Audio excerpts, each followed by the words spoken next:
Alors, est-ce qu'on va avoir des buts pour cette journée de Ligue 1? Je pense que oui. Deuxième journée, est-ce qu'on aura des surprises? Je pense que oui aussi. Maintenant, à voir, faut faire toujours attention. Voilà, je fais cette vidéo comme d'habitude, je regarde un petit peu les matchs avant sans forcément regarder trop le stade, trop les face-à-face et même trop le mercato. Je pars sur les bases des équipes de la saison passée, vu que le mercato n'est pas fini, même si on a déjà une idée à peu près de ce qu'on peut avoir comme équipe l'année prochaine. Mais on sait toujours qu'il y a des joueurs qui sont convoités en Ligue 1, il y en a d'autres qui peuvent arriver. Mais la chance qu'on a, c'est que ce mercato, voilà, on a un championnat qui a commencé un petit peu plus tard. Donc voilà, le mercato, on a pratiquement les équipes qui sont déjà complètes. Donc n'hésitez pas à vous poser, paquet de chips, café, voilà, on tourne cette vidéo d'une traite. J'aime bien trouver mes idées sur place. Je trouve que c'est mieux et prendre aussi toujours la première décision. On a des gros matchs.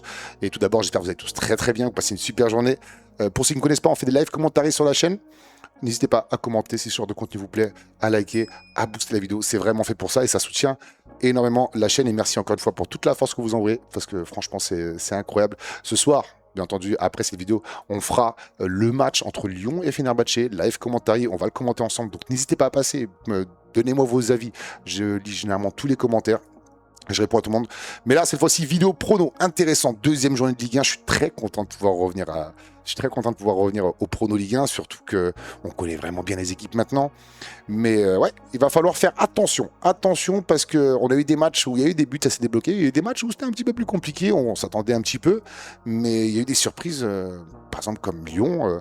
Lyon, la semaine dernière, face à Toulouse, au Stadium, on s'attendait vraiment pas à ça, parce que Lyon venait avec une deuxième équipe, on s'en doutait qu'ils allaient venir avec une deuxième équipe, et finalement, ils s'en sont bien sortis, les Lyonnais. Chapeau à Fonseca pour son coaching parfait, et on a encore découvert des super joueurs du côté de Lyon. Le Stade Rennais aussi, mon Stade Rennais à moi, qui a fait un match exceptionnel, mais pareil, voilà, quand le moteur commence à bien tourner, ça devient très très dur de contrer ces Parisiens. On enchaîne, on commence, parce que sinon ça va durer encore une fois 3 heures. Les matchs de cette deuxième journée de Ligue 1, on a un très très bon et alléchant LOSC face au Paris Saint-Germain. Celui-là, va falloir vraiment trouver le bon résultat et ça va être très dur. Hein. Franchement, je ne vois pratiquement aucun match facile. Strasbourg, RC Lens, deux peuples, deux supporters uniques en France qui vont s'affronter. Auxerre, Angers, Brest, Toulouse, Lorient, Moustoir face à Troyes, Lyon, Le Havre, Paris FC, Nice, Rennes, Le Mans et un très très bon Monaco Olympique de Marseille. Beaucoup de changements à venir aussi durant cette semaine. On va peut-être avoir des joueurs qui vont partir, qui vont arriver. Ouais, donc c'est très très dur de pronostiquer tout ça. Franchement, moi sur mes paris, ça s'est très bien passé. On s'est craqué un petit peu la journée de Ligue 2 précédente, mais j'étais pas tout seul. Finalement, j'ai pas perdu beaucoup de place. J'en ai même gagné par rapport à certaines personnes parce que franchement, la journée de Ligue 2 a été atroce. Mais cette journée de Ligue 1, c'était plutôt bien passé. On va commencer parce que sinon ça va durer 3 heures. On est déjà à 3 minutes. Allez, c'est parti. Lille PSG, mon avis là-dessus. Lille PSG, je regarde jamais les cotes. Je regarde jamais les cotes avant d'analyser un match parce que c'est vraiment ce qui va faire en sorte que ça va m'influencer. Donc je regarde pas composition directe. Pour moi, bon, on connaît le Paris Saint-Germain, on connaît le LOSC qui vient de faire réaliser encore une super vente avec la perte de Boadi. On attend aussi ce qui va se passer du côté de Fernandez Pardo. Donc chose qui est bien par rapport à Pardo, c'est que juste pour petite parenthèse par rapport à ça, c'est que Pardo, vu qu'ils ont bien vendu le LOSC n'est plus atteignable financièrement. Ça veut dire que chaque club qui voudra négocier, c'est très bien que le club est bien financièrement avec cette grosse vente de Boadi. Donc maintenant, le LOSC va négocier Fernandez Pardo, entre guillemets, sur un beau petit transat. On est posé, voilà, vous voulez l'acheter, vous l'achetez, vous voulez pas l'acheter, on le garde, c'est bon, on est bien financièrement. Et ça, c'est la force de ce LOSC qui est bien financièrement. Mais malgré tout, malgré la perte de Boadi, le LOSC gardera une très très belle équipe et on partira peut-être sur ce qu'on a vu lors du dernier match de championnat pour le LOSC. Le LOSC qui a bien commencé sa saison avec une victoire à l'extérieur, le Paris Saint-Germain 2-2 face au Stade Rennais. Voilà, Dembélé mis au repos, on aura sûrement du Torres pour apporter un peu plus, pour que le joueur puisse prendre un peu plus l'habitude avec certains coéquipiers. On sait très bien Luis Enrique, il aime bien faire entrer les joueurs sur place, les mettre titulaires directement pour que les joueurs, en fait, Luis Enrique utilise tout simplement la Ligue 1 comme un centre d'entraînement. Voilà, il se dit, voilà, je mets le joueur directement titulaire petit à petit, il va prendre ses marques. Et je pense qu'on aura un Torres titulaire à la place de Dembélé. Kvaratskhelia, on verra. Peut-être qu'il sera mis au repos aussi. Il laissera la place à Mikadox. Donc après, voir pour Kvara, il a eu beaucoup de repos déjà lui de son côté. Pas de Coupe du Monde, on le sait très bien. Il s'est bien reposé.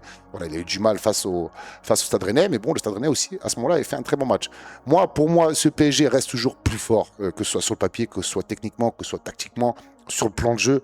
Maintenant, à Pierre-Montroy, on sait très bien que Lille est capable de tout. On les a déjà vus contre le Paris Saint-Germain. Ils sont capables de prendre un but, comme l'ont fait pas mal d'équipes face au PSG, de revenir au score et de continuer à mettre la pression sur ce Paris Saint-Germain-là.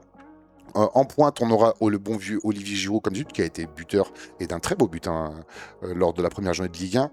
Maintenant, est-ce que le PSG va commencer fort dès la première minute? Ça, c'est la grosse question. Est-ce qu'ils vont nous faire comme le Stade Rennais, où ils vont avoir du mal à trouver des solutions, ou comme le Stade Rennais les a pressés haut, et Lille va faire peut-être la même chose, et ils vont avoir du mal à ressortir le ballon?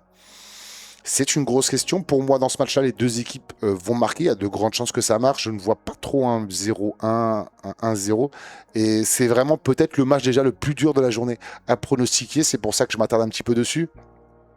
Si on a un très bon Vitinha Neves, peut-être Fabien Ruiz qui commencera aussi le match, et peut-être aussi encore des changements à voir au milieu de terrain, peut-être l'entrée aussi à venir de Mayoulou qui a été un petit peu mis de côté lors du dernier match. Je me dis que le Paris Saint-Germain peut le faire. Ils l'ont déjà fait à Lille. Ils ont déjà pris aussi des valises du côté de Lille, même si j'aime pas regarder les face à face, mais on sait très bien un peu ce qui s'est passé. C'est pas forcément deux clubs rivaux, donc on met pas trop ça en compte. Et Lille, on sait très bien que ça joue très très bien sur ses côtés droits avec le très bon Onal que j'ai découvert. Bon, Onal qui a un petit peu de mal du côté du LOSC qu'on découvre un petit peu. Très bon joueur, centre de gravité très bas. Très bon dans l'appel, dans la percussion, mais maintenant ça reste quand même en face le Paris Saint-Germain. Donc si je pars sur un score, et ça va être très dur, et franchement n'hésitez pas vous à me dire vos avis en commentaire, intervenez à tout moment les amis. LOSC PSG, je vais quand même partir sur le champion d'Europe. Ça reste quand même un champion d'Europe qui a eu un match compliqué déjà. On sait très bien que Lucien Enrique ne veut pas perdre trop de points en ce début de championnat. Donc allez, je vais partir sur un 1-2 PSG, apprendre avec des pincettes parce que vraiment c'est très dur à pronostiquer. Le deuxième match aussi qui arrive, il est pas aussi facile, il est même peut-être plus dur. Strasbourg face à Lens. Strasbourg face à Lens, ce match-là est complètement dingue parce qu'on a un Strasbourg que beaucoup de monde voyait pas très bien dans ce début de championnat. Beaucoup de gens sont venus me voir en commentaire en me disant oui, tu vas voir, Strasbourg va finir même dans la deuxième moitié de tableau. Ça reste quand même Strasbourg, ça reste quand même Lameno qui va accueillir le RC Lens. Le RC Lens, c'est vrai, très très bon à domicile. À l'extérieur, on va voir un peu ce que ça donnait pour les hommes de Top Müller. Je m'attends à un match avec des buts aussi. C'est un match où je me dis que on est peut-être plus proche du match nul. D'ailleurs, je vais regarder après la cote de LOSC Paris Saint-Germain parce que j'ai oublié de la regarder. Mais je m'attends aussi à un match compliqué pour les Lensois, malgré tout, dauphin du PSG la saison dernière. Aujourd'hui, en Ligue des Champions, en plus, on sera demain, préparez-vous, live commentary pour les tirages au sort de la Ligue des Champions. On aura peut-être la même équipe. On a un Ivanovic qui a du mal à se mettre dedans dans ses débuts de championnat. On a beaucoup de ratés de la part du nouveau joueur lensois, Titraoui, que je trouve très très bon, Cuisance aussi, Thauvin exceptionnel, Thauvin qui est pour l'instant l'homme fort de ce RC Lens du début de championnat, Risser aussi, il faut en parler, du gardien qui réalise pour l'instant sans faute lors de la première journée de championnat. Une équipe voilà, je trouve défensivement est bonne, même s'il manque certains joueurs. Gagnon que je trouve très jeune, mais qui a quand même pris qui est devenu le patron de cette défense françoise. Ouais, j'aime beaucoup ce que propose le RC Lens. J'aime beaucoup ce que propose le RC Lens. En face, on a El Mourabé qui ne sera pas là. El Mourabé qui a pris un carton rouge. Souza, j'ai pas encore été à fond dessus. Amo Ameyo, que je connais très bien, que j'ai pas trouvé dedans aussi lors du dernier match. Ouais, pour l'instant, sur le papier, on va dire avantage Lens, malgré tout. Maintenant, c'est à la Méno. Est-ce qu'on pourrait pas se rapprocher d'un match nul? Est-ce qu'on partirait pas sur un match nul? Très compliqué à pronostiquer aussi ce genre de match. Très compliqué à pronostiquer. Allez-y vraiment avec des pincettes. Des fois, vous pouvez pas pronostiquer le résultat, pronostiquer les buts, pronostiquer autre chose, pronostiquer les buts d'écart. Mais n'allez pas plus loin que ce que vous voyez. Et surtout, ne changez jamais votre première impression. Ça reste généralement toujours la meilleure. Donc, pour ce match-là, on va dire que le RC Lens va marquer. Le RC Lens a toujours des situations et le RC Lens est quand même assez efficace. Udol sera là du côté gauche aussi, je pense, comme d'habitude. C'est superbe montée à chaque fois, toujours à centrer, même si ces centres ont été un petit peu compliqués lors du match à domicile face à Auxerre. Je dirais qu'on sera quand même sur un but lensois. Pareil pour Strasbourg à la maison qui va tenter. Yacine Guessine qui prend ses marques en Ligue 1, qui m'a fait rigoler lors du dernier match face à Marseille parce que il était tout sourire, il regardait le Vélodrome. C'est très beau à voir de voir des joueurs qui découvrent le monde, pas professionnel, mais les grands stades. Donc, pour ce match-là, je vais partir sur un match nul. Excusez-moi, je mets tellement longtemps à parler, mais les matchs sont tellement compliqués. Allez, Strasbourg, on va mettre un partout, même 2-2. Je vois quand même Strasbourg tenir le coup à la maison. Ils ont besoin de points. Et c'est important pour les Strasbourgeois de prendre au moins un point sur 2 matchs. Hein. Bon, ça reste quand même Strasbourg en face. Il y a quand même de grands supporters. Et j'espère que on n'aura pas de soucis entre supporters strasbourgeois et la direction de Strasbourg. Parce que si les résultats continuent à être mauvais, ça peut vite s'enclencher. On sait très bien quand même que les Strasbourgeois sont des supporters assez exigeants aussi de ce côté-là. On enchaîne, prochain match, Auxerre face au SCO d'Angers. On ne regarde pas le classement, on va directement sur le match parce que voilà, le classement, on s'en moque un petit peu pour l'instant, il n'y a qu'une journée qui est passée. Auxerre face au SCO d'Angers. SCO d'Angers qui a réalisé une mauvaise opération. Auxerre pareil, 2 équipes à 0 points. Là, je vais partir sur le terrain. Je ne vais pas trop réfléchir. L'équipe d'Auxerre reste quand même une très belle équipe. Il y a quand même de très bons joueurs dans cette équipe-là. Bon, il y a quand même beaucoup de départs. Angers, pareil, mais quand même, là, j'ai l'impression de partir sur 2 équipes qui sont pratiquement pareilles. Et j'ai l'impression que Auxerre, à la maison cette année, va redevenir l'Auxerre qu'on a connu. Le Auxerre imprenable chez lui. Le Auxerre qui va, je pense, marquer dans ce match. Franchement, dans cette composition, quand je vois l'équipe d'Angers, j'ai un petit peu peur. J'ai un petit peu peur parce que pour moi, ils auraient quand même pu faire un résultat à la maison, mais ils ont été un peu trop inoffensifs devant. Un peu déçu de El Ouaznani, que j'ai trouvé pas dedans du tout. Bermond, pareil. Voilà, on a toujours la qualité avec Sbahi, avec Belkhdim, Van de Bomen, mais on n'arrive pas quand même à trouver ces transitions offensives du côté angevin. Lopez aussi qui a eu un bon match, mais qui a fait beaucoup d'arrêts. Et c'est pas normal d'avoir beaucoup d'occasions, de situations contre toi, tandis que tu joues à la maison.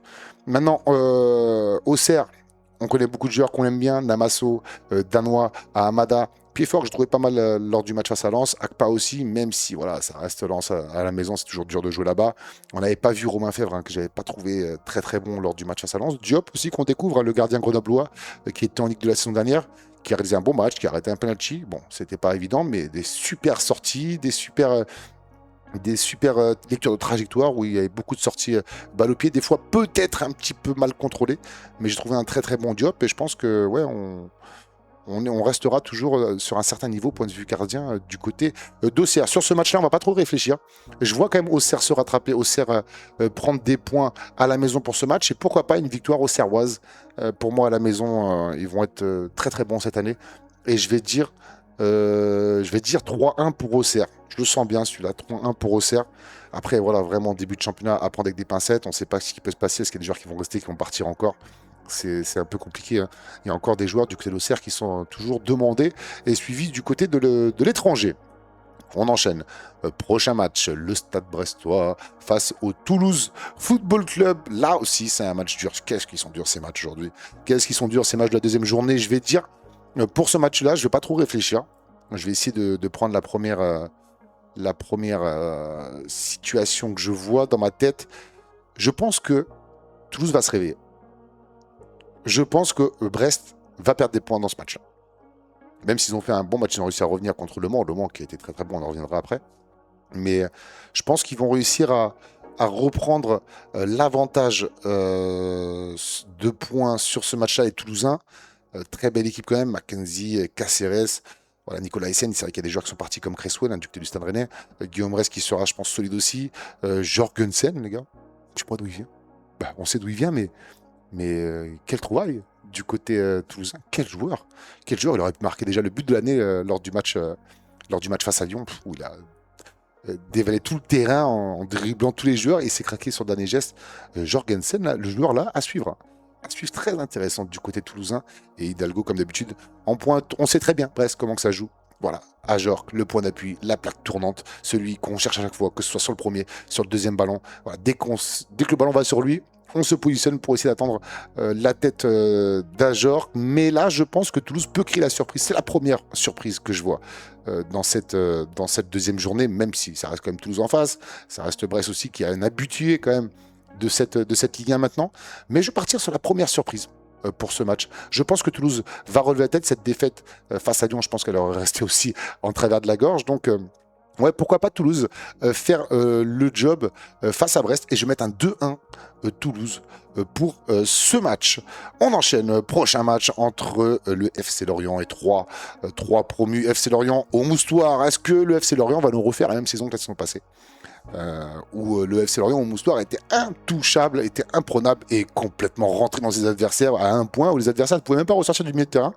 Donc là, est-ce que ce sera pareil? 3 qui a réalisé un très très bon match face au PFC, malheureusement on n'a pas pu voir tous les matchs parce que c'était un multiplex, donc on a réussi à garder un petit œil dessus. Mais là, Lorient, ça reste quand même solide.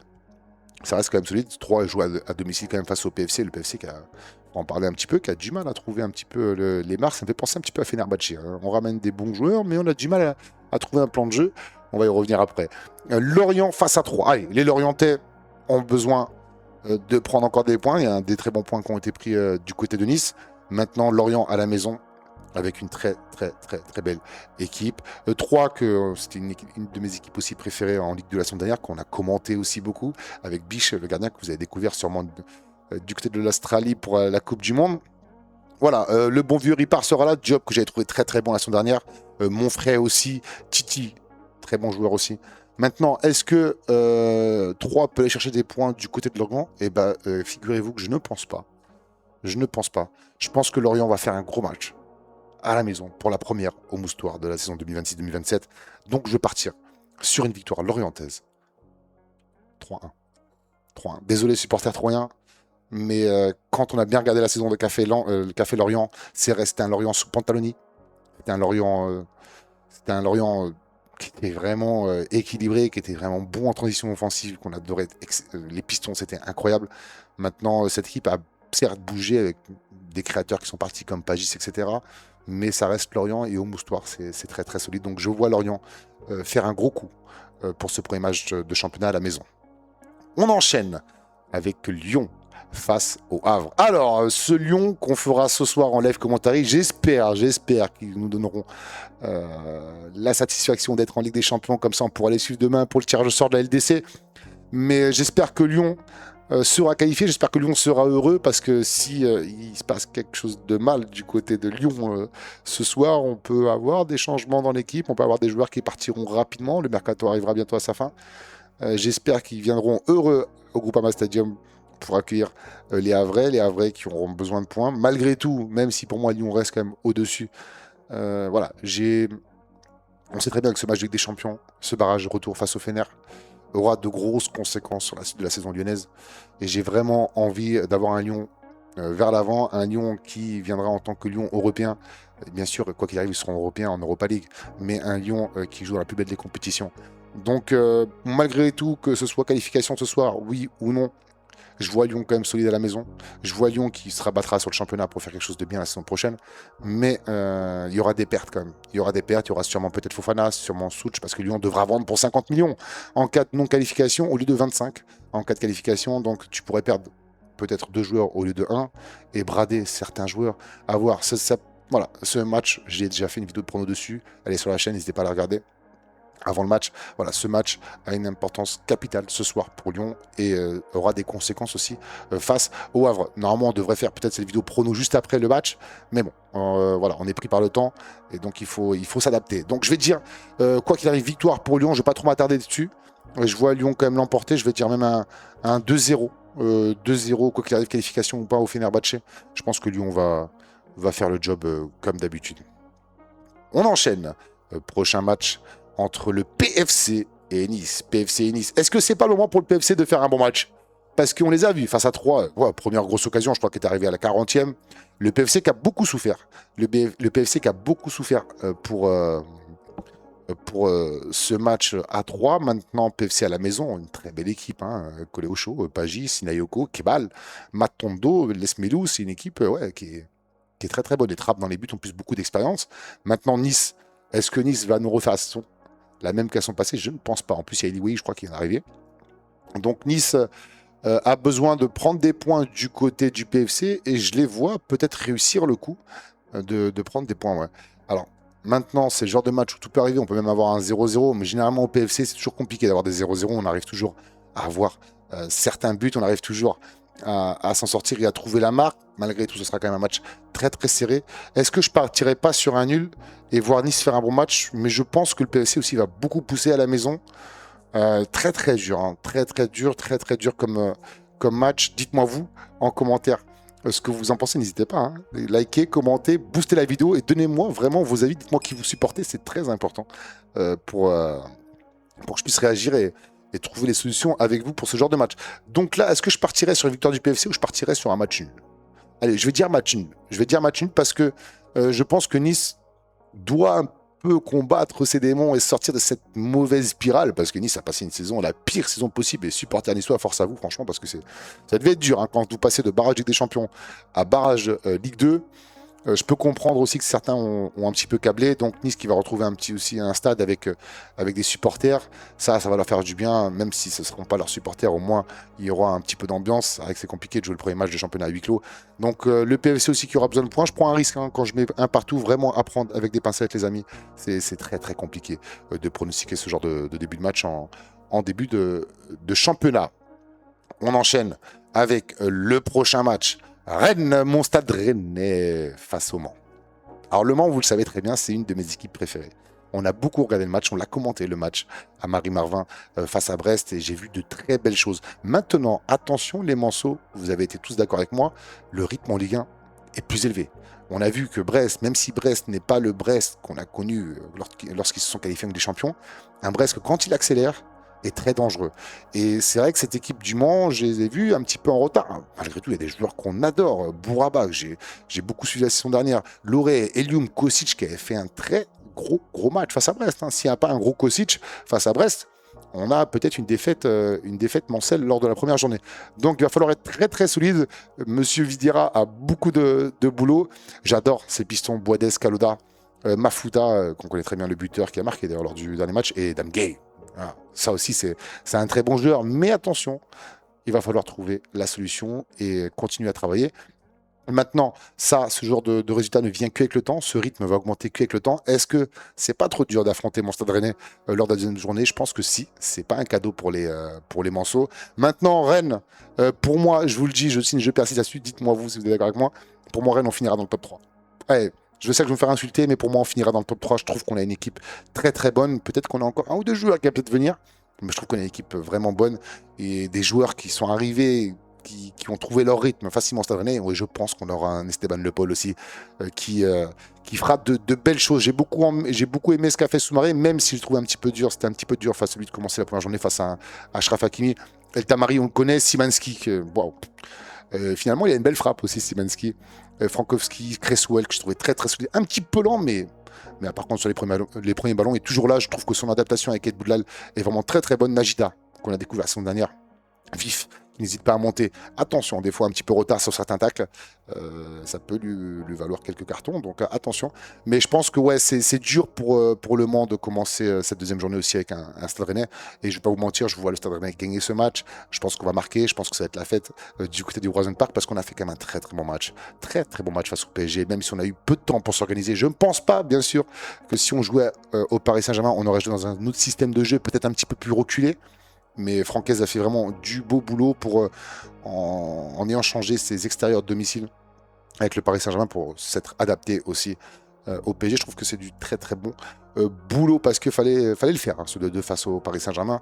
Et même si on gagnait 2-0, et c'est ce que je voulais pas à la base, hein, c'est ce que je vous ai dit en live commentaire, les gars, je vous ai dit, j'espère, si on doit perdre, je préfère qu'on perde 2-0, 3-0 et qu'on me donne pas un petit peu de suspense et on me donne pas un peu d'espoir. Et malheureusement, c'est ce qui s'est passé. Je me suis un petit peu énervé parce que j'ai dit, bon, tu gagnes 2-0 et finalement, tu te fais rattraper et tu vois que même quand tu recules, ils arrivent comme à trouver les espaces. Bon, Ferran Torres a été très très bon.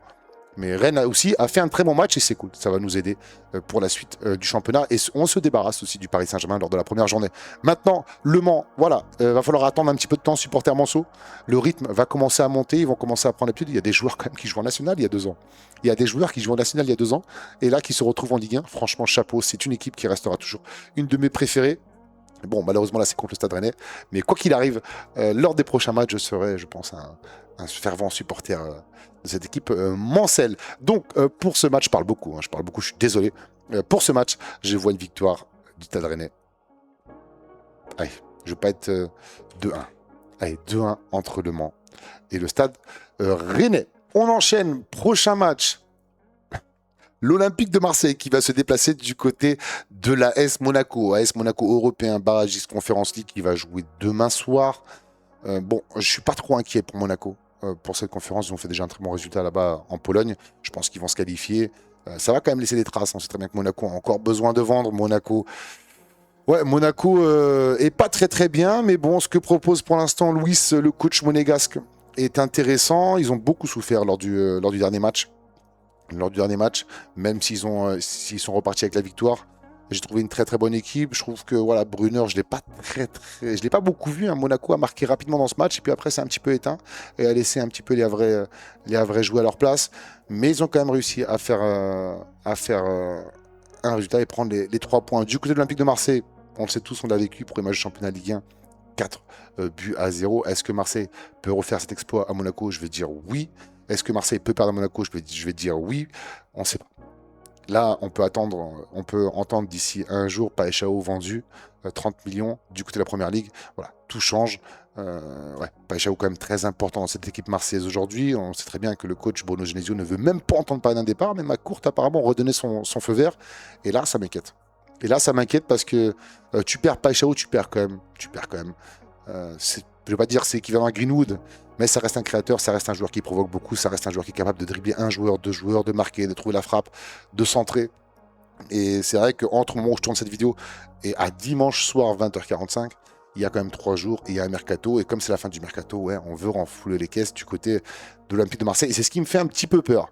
Donc maintenant, ce match, moi, exceptionnellement, je mettrais bien les 2 équipes marques. Monaco, le Stade, il y aura du monde. Voilà, on sait très bien que ça se remplit pas beaucoup là-bas, mais quand il y a des bons matchs, on sait qu'il y a des supporters comme malgré tout. J'ai vu beaucoup de supporters qui se sont déplacés au Stade Océane lors de la première journée. Maintenant, je pense pas qu'il y aura des changements du côté de la compo de Monaco, même si un groupe assez étoffé. J'ai bien aimé ce qu'a fait Dier. Ça fait longtemps qu'on n'avait pas vu un Dier jouer un match entier. Ça nous a fait du bien aussi. Zakaria, bon, c'est le capitaine, c'est le patron de ce milieu de terrain avec Lamine Camara que je trouve exceptionnel. Franchement, ces 2 joueurs-là, j'adore, même s'il y a un petit peu de mal. Et Dumbo, j'ai bien aimé. Nazinho aussi. Van der Sen, voilà, on connaît très bien le joueur qui aime beaucoup monter, qui centre. Bon, c'est vrai que ses centres sont toujours pas assez précis de temps en temps. Maintenant, Marseille, voilà, De Langle, moi j'aime beaucoup ce gardien de Langle, je sais pas s'ils vont ramener un gardien, vendre Rouli 2 millions d'euros, bon c'est vrai, il est âgé, 36 ans, mais dommage de le vendre que seulement 2 millions d'euros, après c'est peut-être son prix, mais de rester sans gardien, je sais pas, ce mercato me fait un petit peu peur. Du côté Marseille, malgré tout, je trouve on a retrouvé un Hulberg présent, un Kondombia qu'on connaît bien, voilà, qui a été sérieux. Timothy Weah, capitaine, est très très bon. Harit aussi intéressant. Gouiri buteur, même si je trouvais vraiment imprécis dans les 1-2, j'ai trouvé imprécis dans ce moment où il devait frapper. Ouais, j'ai trouvé un bon Marseille. Beaucoup vont me dire oui, Strasbourg était très faible aussi, mais Marseille quand même, faut marquer. Tu peux tomber contre une équipe nationale et pas réussir à marquer. Donc ouais, ils ont quand même mis 4 buts au Vélodrome. Ils ont quand même fait le job, donc cette équipe est en confiance. Il y a quand même un très bon coach en face. Mais moi, ce qui me fait peur, c'est ce mercato. On connaît très bien Philippe Louis, hein, c'est un bon coach aussi. Il est capable de trouver la solution face à ce Marseille-là. Je pense qu'on peut avoir un match nul pour ce match. On sait très bien qu'entre Monaco et Marseille, il y a toujours plein de buts. On peut avoir des 3-2, on peut avoir des 2-0, on peut avoir des 2-2, on peut avoir des matchs nuls. Donc je vais partir sur un score, pour l'instant, de 2-2. Attendre mercato, on verra, peut-être qu'on sera amené à changer, mais pour l'instant, par rapport à ce que je vois des 2 équipes, je partirais bien sur un 2-2. Ça va se rendre du coup pour coup. Je pense qu'il y aura des buts. Je vois pas ce match avec un 0-0. Hein. Et bien sûr, les amis, c'est vraiment des vidéos pronos, mais c'est vraiment des vidéos conseils. En- voilà, j'incite personne à jouer ce que je joue. Pour les parieurs, vraiment, allez-y, mollo l'équipe, c'est que la deuxième journée. Peut-être jouer les buts, éviter de jouer, je le dis à chaque fois, mais essayer de jouer les buts et éviter de jouer peut-être chercher le gagnant, envoyer peut-être, je sais pas moi, les deux équipes marquent, c'est peut-être plus facile que de chercher un, un match à domicile ou un match à l'extérieur. C'est vraiment dur à trouver comme résultat. Franchement, on peut avoir des surprises encore partout. La seule vraie surprise que j'ai mis, c'est peut-être la victoire de Toulouse du côté de Brest. Le reste, on a des matchs nuls, on a la victoire du PSG à l'extérieur. Mais c'est tellement dur de pronostiquer. Malgré tout, on s'en sort bien. Je ne cache pas qu'on touche du bois, on s'en sort bien, mais c'est très dur. Donc les codes MPP seront dans la description. N'hésitez pas à rejoindre les ligues. Il est encore tôt, on n'est qu'à la première journée, donc vous pouvez nous rattraper quoi qu'il arrive. Je vais regarder un petit peu le classement, tiens, pour vous faire plaisir. Je vais regarder un petit peu le classement. Ça, c'est le classement Ligue 2. Ligue 2, on est 244 et je suis quatrième. Je suis fier de moi. Je suis fier de moi, surtout que la dernière journée, on s'est complètement craqué. Et demain, on fera sûrement une vidéo Ligue 2 pour les pronostics. Pour la Ligue 1, on est 228 et je suis 16e. Je m'en sors plutôt pas mal. On a 5 bons résultats, dont un score correct. Ouais, je m'en sors plutôt pas mal. Donc n'hésitez pas à nous rejoindre. C'est vraiment trop bien. On en parle à chaque fois en live commentary. On prend du plaisir. Ce soir, on fera Lyon, Fenerbahçe et force au Lyonnais. On a vraiment besoin de cette qualification pour l'indice UEFA, pour la France, pour nos Lyonnais aussi qu'on aime beaucoup. Et je serais content de revoir un Tolisso aussi en Ligue des Champions et que Lyon puisse garder des Fofana, des Soulch et Madame Kang aussi qui compte investir. Donc ouais, c'est très compliqué à gérer. Voilà, il y a beaucoup de choses qu'on ne sait pas dans le mercato, dans cette sphère footballistique, parce que c'est vraiment un écosystème tout seul, le foot. Mais ouais, j'espère qu'ils trouveront les solutions et que surtout, Lyon se qualifiera pour ce match. En tout cas, moi j'y crois. N'hésitez pas vraiment à nous rejoindre, commenter, liker, booster la vidéo, les amis. Merci à tous pour le soutien. Franchement, la chaîne est en train d'exploser. Tout ça, c'est grâce à vous. Et merci de soutenir moi qui a commencé il y a 10 mois, qui a commencé avec 0 abonnés en live. Je me retrouve aujourd'hui, on est à plus de 12 000. Merci, n'hésitez pas à vous abonner. On sera là tous les jours. Demain, vidéo pronostic Ligue 2, peut-être avec Ligue 2, avec le live Ligue des Champions, tirage au sort de la phase de poule de Ligue des Champions ainsi qu'Europa League, etc. Ensuite, on enchaîne avec un multiplex Ligue 3. Je sais que vous êtes fans. Il y a beaucoup de bons clubs en Ligue 3, notamment des Caen, etc. On a Lusitanos aussi qui nous régale, promu avec 5 montées sur 6. Lusitanos, les gars. Thionville, Lusitanos. Checkez ça, vous allez halluciner. C'est complètement fou en Ligue 3. Premier Ligue 3 actuellement avec 3 victoires sur 3. Franchement, on prend du plaisir. On prend du plaisir. On est en live ce soir, on en live tous les jours. On fait des vidéos tous les jours. Merci à vous du soutien. Prenez soin de vous. On se dit rendez-vous ce soir pour Lyon, Fenerbahçe. C'était Rostom. Ciao.